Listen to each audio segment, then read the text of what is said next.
Hello everyone. In today's topic about symmetric key cryptography, we will be looking through what is a symmetric key cryptography in cryptography and network security. What is basically a symmetric key? Asymmetric cryptography is also known as a public key cryptography, uses public and private keys to encrypt and decrypt the data.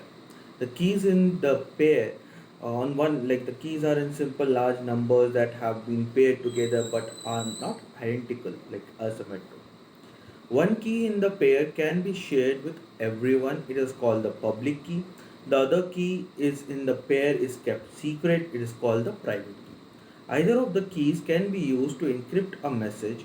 The opposite key from the one used to encrypt the message is used for decryption. Many protocols like SSH, OpenPGP, SMIME, and SSS, SSL, TLS rely on asymmetric cryptography for encryption and digital signature functions. It is also used in software programs such as browsers, which needs to establish a secure connection over an insecure network, like the internet, or need to validate a digital signature.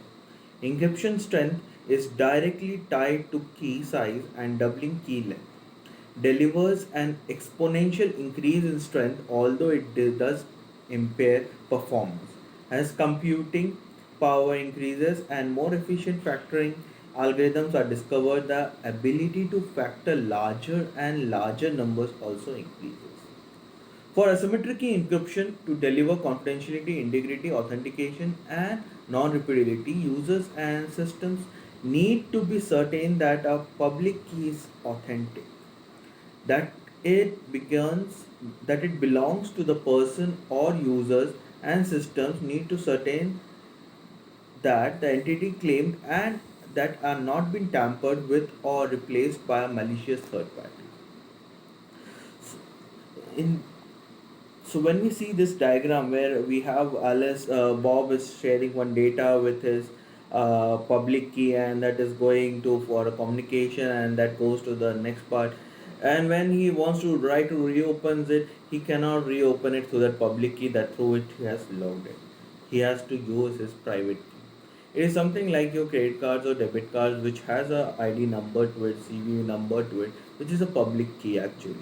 When you have the card details over there, you have it, you get it, and everything. But if you want to open it, you need to put your PIN number, OTP, or something else, which is your private key over there. That makes it the asymmetric version of it.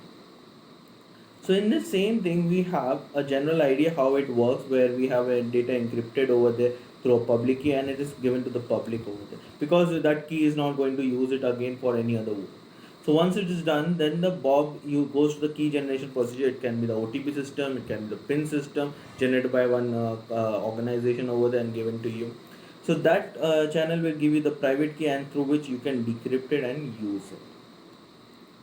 So this is the plain text and the ciphertext over there, the formulation for it, the conversion of a ciphertext or the encryption part. To get a ciphertext, you need a public key over there with some function and a plain text to get the ciphertext. While in decryption part, we have the general over there, a general function over there, and a k private, the private key over here with the ciphertext to get the plain text out of it.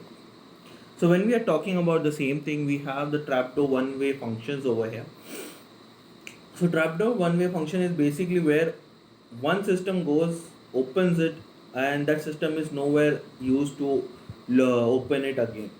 So like you're seen the in asymmetric key, when you one key is used over there, it opens it, and once the key is opened or the encryption is done, to decrypt it again, you need another set of key. You cannot use the same set of key over there to open or unlock it. So you need a private key over there, you have to do it and all. So that is basically what is called the trapdoor one-way function. In trapdoor one-way function, f is easy to compute, f minus 1 is difficult to compute, because the f is the public key used over there, and f minus 1 is the private key which will be used to unlock it, and that can be anything.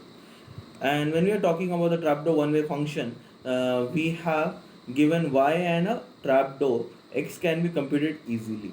If given like a y and a trapdoor is there, and x can be computed easily out of it, because there's a public key over there and it can be easily phased out of it. So when we are talking about RSA crypto system, and the algorithm is the basis of crypto system, a suite of cryptographic algorithms that are used for specific security services or purposes, which enables public key encryption and is widely used to secure sensitive data, particularly when it is being sent over an insecure network such as the internet.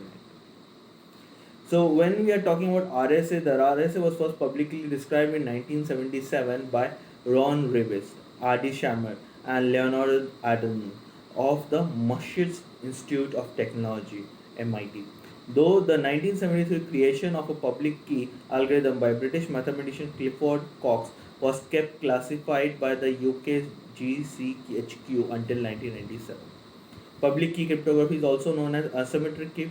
Asymmetric cryptography uses two different but mathematically linked keys, one public key and one private. The public key is used to share with everyone, whereas the private key must be kept secret. In RSA crypto system, both the public and the private keys can encrypt a message. The opposite key from the one used to encrypt a message is used to decrypt it. That this attribute is one reason why RSA has become the most widely used asymmetric algorithm. It provides a method to assure the confidentiality, integrity, authenticity, and non-repetition of electronic communication and data storage. Many protocols like Secure Shell, OpenPGP, SMIME, and SSL/TLS rely on RSA for encryption and digital signature functions. It is also used in software programs. Browsers are an obvious example, as they need to establish a secure connection over the insecure network like the internet or validate a digital signature. RSA signature verification is one of the most commonly performed operations in network connected systems. This is basic again the same diagram how the RSA works with the encryption and decryption part, as we have seen in the earlier diagram how that works with that symmetric key we have. A symmetric key, how it works the same way, it also works the same thing where it has a public key which is given everything, and then there is a formulation over there to get the private key for a bob and to open it through this formulation. So when we are talking about the attacks on RSA, the basic few attacks that we have seen are the factorization, chosen ciphertext, encryption component, decryption exponent, plain text, modulus, implementation.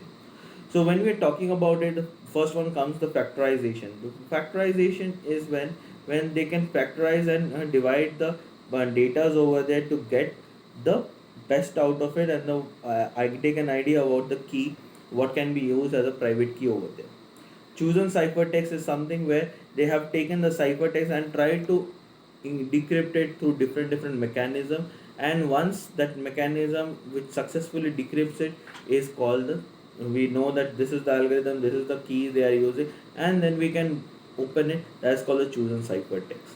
Then comes the encryption exponent, where coppersmith, broadcast, related message, and shortpad where are used, like encryption exponent, like that every time they encrypt something, they take a copy of it, and they analyze that what differences are making over there, and they try to figure out the same thing broadcasted every time, and or they will try to broadcast some different changes and then again forward it. Then comes the decryption exponent. They try to trigger the revealed or the low exponent datas over there and try to figure out those datas of RSA. Next comes the plain text, the short message, cyclic and unconcealed things over there that they have on the transmitting on the insecure network. They try to take the plain text over there and try to get an idea how this plain text can convert it to the ciphertext, and then they can make a things to it.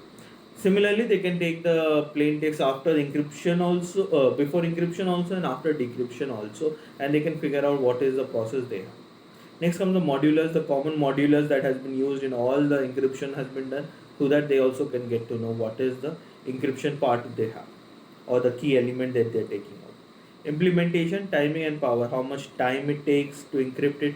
Through that we can get to know how many processes have been run for that block of data that we have, and how much energy it is taking to do it. So sometimes, like if I have a huge block of data, then it will take more timing and more power. When we have a small thing, if still it takes more timing and more power, then we can understand that how many cycles have been run down and how much energy consumption has been done on that basis. So these were the few attacks on RSA that we have. So this was all about the symmetric key cryptography. I hope everyone understood about symmetric key cryptography. If you have any questions, do post comments, and we can have a later session on those things. Thank you.